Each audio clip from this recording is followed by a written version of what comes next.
capability para maging compliant, walang penalty, para tuloy-tuloy yung service na whenever, diba, na malaman ko na, kasi pag hindi mo kayo din yung health and safety ng mga tao mo, baka hindi kita kunin eh.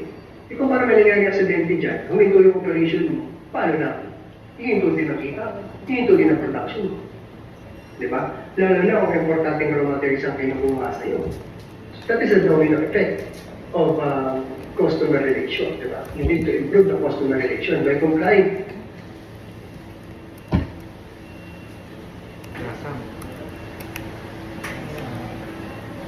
Dan nawala ulit. Hindi mo 15 minutes yun. Hindi yung 15 minutes, sobra. Sorry, nawala yung 30 signal minutes. natin. Sobra.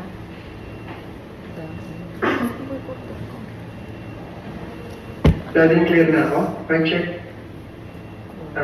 Thank you ma'am, thank you. Okay, thank you sir, thank you ma'am. Yeah. Let's go back. So that's how you sell the safety management in a customer relation aspect.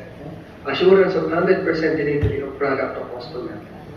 So how you be able to ensure that? Siguraduhin mo na kompleto ang materialis mo, kompleto ang manpower. Paano masabi kung paano nagkaroon ng aksidente, kulang ng manpower? Maapekto ang deliverables mo. That is the reason, chain reaction dominant siya. Okay? Another principles of economic association, a managers or supervisor will usually pay more attention to statistical or general information when expressed or associated with cost terminology. So, ang mga manager, gusto niya mga isang tinginan.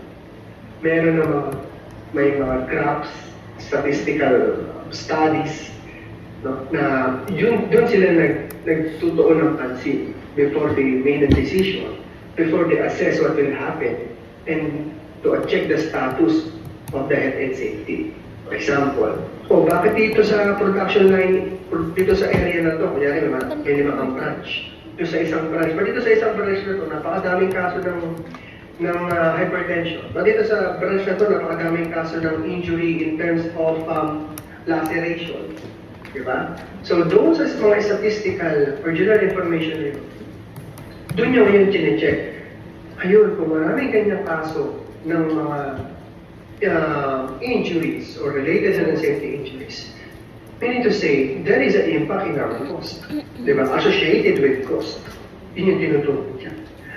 Kaya yung mga managers and supervisors natin, they tend to look on the graphs, the statistical methods, to check the situation of your company, to check the situation of a particular organization.